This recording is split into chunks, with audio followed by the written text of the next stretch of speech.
Cerita Rakyat Nusantara, Panglima Todilating.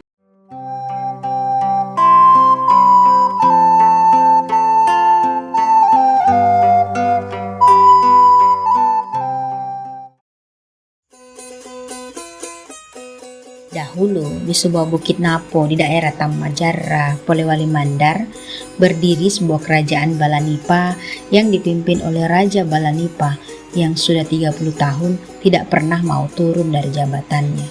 Raja Balanipa menginginkan berkuasa selamanya. Ia mempunyai 2 anak laki-laki dan 2 anak perempuan. Akan tetapi, kedua anak laki-lakinya sudah dibunuh olehnya karena ia tidak mau mewariskan jabatan raja kepada 2 anak laki-lakinya tersebut. Sang permaisuri tidak bisa berbuat apa-apa.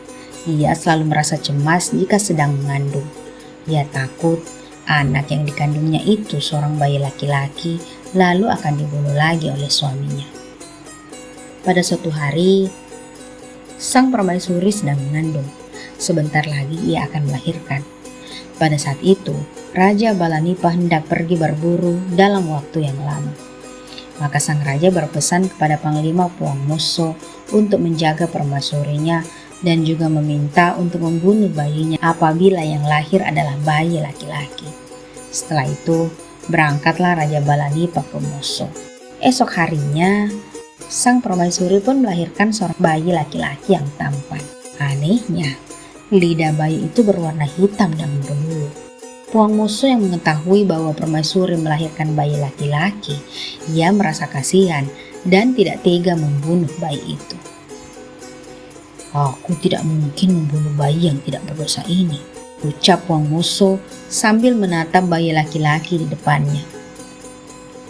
Ia berpikir keras untuk menyelamatkan bayi laki-laki itu. Akhirnya, ia menitipkan bayi itu kepada keluarganya yang tinggal di sebuah kampung jauh dari istana. Kemudian, ia menyembelih seekor kambing dan dikuburkannya. Lalu ia buatkan batu nisan di atasnya, sehingga sang raja akan mengira bahwa isi kuburan itu adalah bayi laki-lakinya. Beberapa minggu kemudian, sang Raja Balanipa pun pulang ke istana dan langsung menemui Puangmoso. "Bagaimana keadaan permaisuri?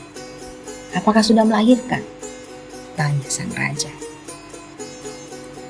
"Ampun Raja, permaisuri telah melahirkan seorang bayi laki-laki dan hamba telah membunuh dan menguburkannya di samping kuburan kedua anak laki-laki raja yang lainnya," jelas Puangmoso.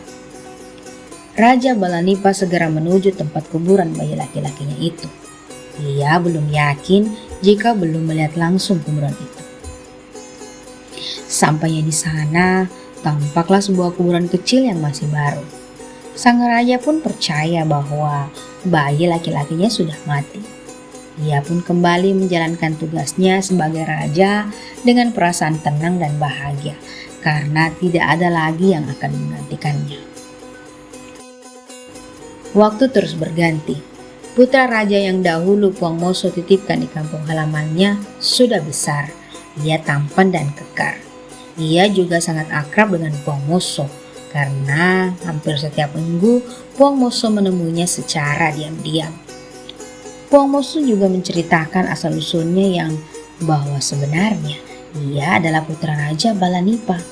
Kemudian Puangmoso menitipkan anak itu lagi kepada seorang pedagang yang akan berlayar menuju Pulau Salerno yang berada sangat jauh dari Bukit Napo. Puangmoso sangat takut jika sang raja mengetahui bahwa anak laki-lakinya masih hidup. Di Pulau Salerno, putra Raja Balanipa itu tumbuh menjadi anak yang cerdas dan gagah. Ia sangat tekun bekerja dan pandai memanjat pohon kelapa.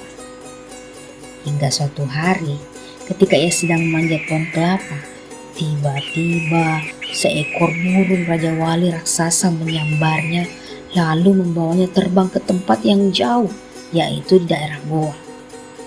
Anak itu terlepas dari cengkeraman Raja Wali raksasa sehingga terjatuh di tengah sawah dan ditemukan oleh seorang petani. Si petani pun segera melaporkan hal itu kepada Raja Goa, Tuma Parisi Kalona. Lalu raja itu meminta petani untuk membawa anak itu ke istana. Sang petani segera membawa anak yang ditemukannya itu ke istana. Ketika sang raja melihat dan mengamati anak itu, ia langsung tertarik melihat tubuh anak itu yang kekar. Ia tertarik untuk merawat dan mendidiknya agar kelak menjadi panglima perang yang gagah dan perkasa. Beberapa tahun kemudian, putra Raja Balanipa itu benar-benar menjadi panglima perang yang tangguh, sehingga pasukan kerajaan Goa selalu menang dalam perang melawan kerajaan manapun. Raja Goa kemudian memberi gelar panglima perangnya itu dengan gelar I Menyembung. Sementara itu, di kerajaan Balanipa kondisinya sangat memprihatinkan. Kerajaan itu sudah tak sejahtera dulu. Rupanya Raja Balanipa yang merupakan ayah kandung Panglima I Menyambungi telah wafat dan digantikan oleh Raja Lego, yaitu seorang raja yang sangat kejam dan bengis. Ia suka menganiaya rakyat, baik yang berada di wilayah kekuasaannya maupun yang berada di negeri luar, yaitu negeri Samsundo, Muso, dan Todang-Todang. Hal tersebut membuat raja-raja negeri bawahannya menjadi resah. Mereka pun mengadakan musyawarah untuk mencari cara menyingkirkan Raja Lego. Oleh karena Panglima I Menyambungi sudah terkenal ke berbagai daerah, maka para raja negeri bawahan pun mengenalnya dan mereka bersepakat untuk mengundang Panglima I Menyambungi. Maka diutuslah beberapa perwakilan dari kerajaan-kerajaan bawahan ke kerajaan Goa. Setibanya di sana, mereka langsung menyatakan maksudnya. "Hormat kami, Tuan. Kami adalah utusan dari kerajaan-kerajaan kecil di daerah Polewali Mandar. Maksud kedatangan kami adalah ingin meminta bantuan Tuan untuk melawan Raja Lego yang bengis dan kejam itu," lapor seorang utusan. "Siapa Raja Lego itu?" tanya I Menyambungi. "Dia adalah raja penguasa kerajaan Balanipa yang menggantikan Raja Balanipa.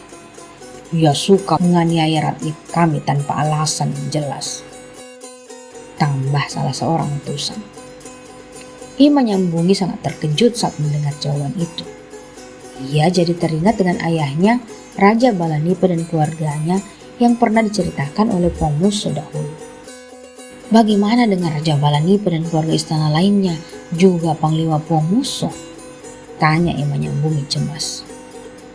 "Raja Balanipa dan permaisurinya telah wafat, sementara beberapa keluarga istana lainnya sudah mengungsi. Puang Muso masih hidup, bahkan dialah yang telah menyelamatkan keluarga istana." "Maaf Tuan, bagaimana Tuan dapat mengenal Puang Muso?"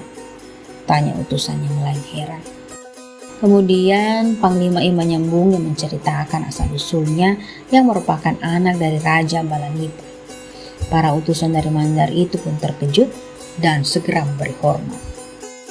"Baiklah, aku bersedia membantu kalian, tapi dengan syarat Puang Muso yang harus datang sendiri menjemputku," pesan Panglima I Menyambungi.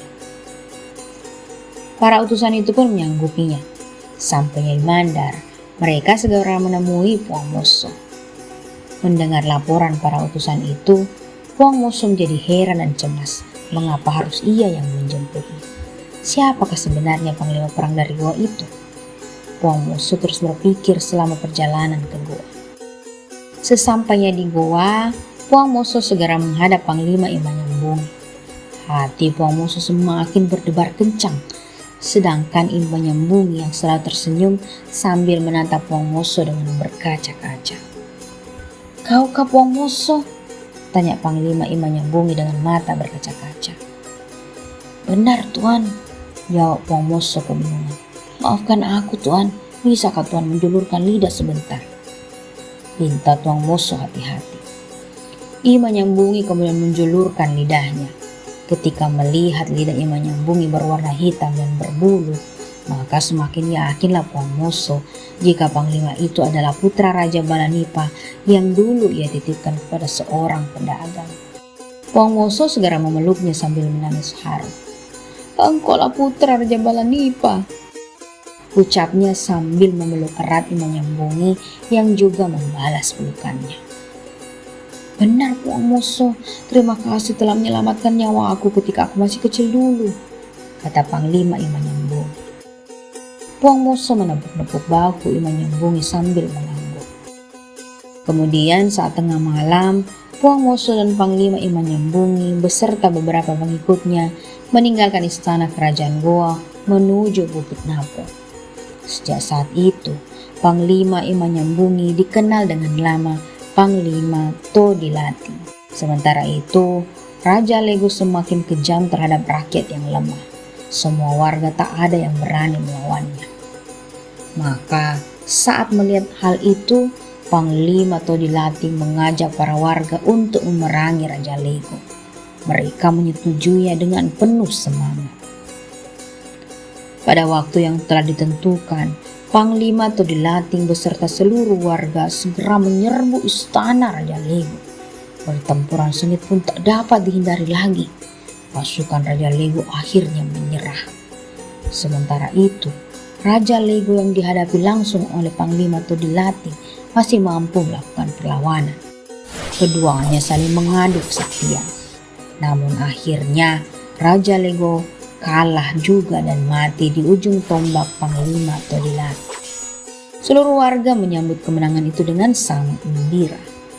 Akhirnya Panglima Todilating dinobatkan menjadi raja di Bukit Napo. Hingga saat ini makam Panglima Todilating berada di bawah sebuah pohon beringin yang rindang di atas Bukit Napo, Polewali Mandar, Sulawesi Barat. Pesan moral dari cerita rakyat Nusantara ini, berusaha dan belajar dengan sungguh-sungguh, maka engkau akan mencapai cita-citamu.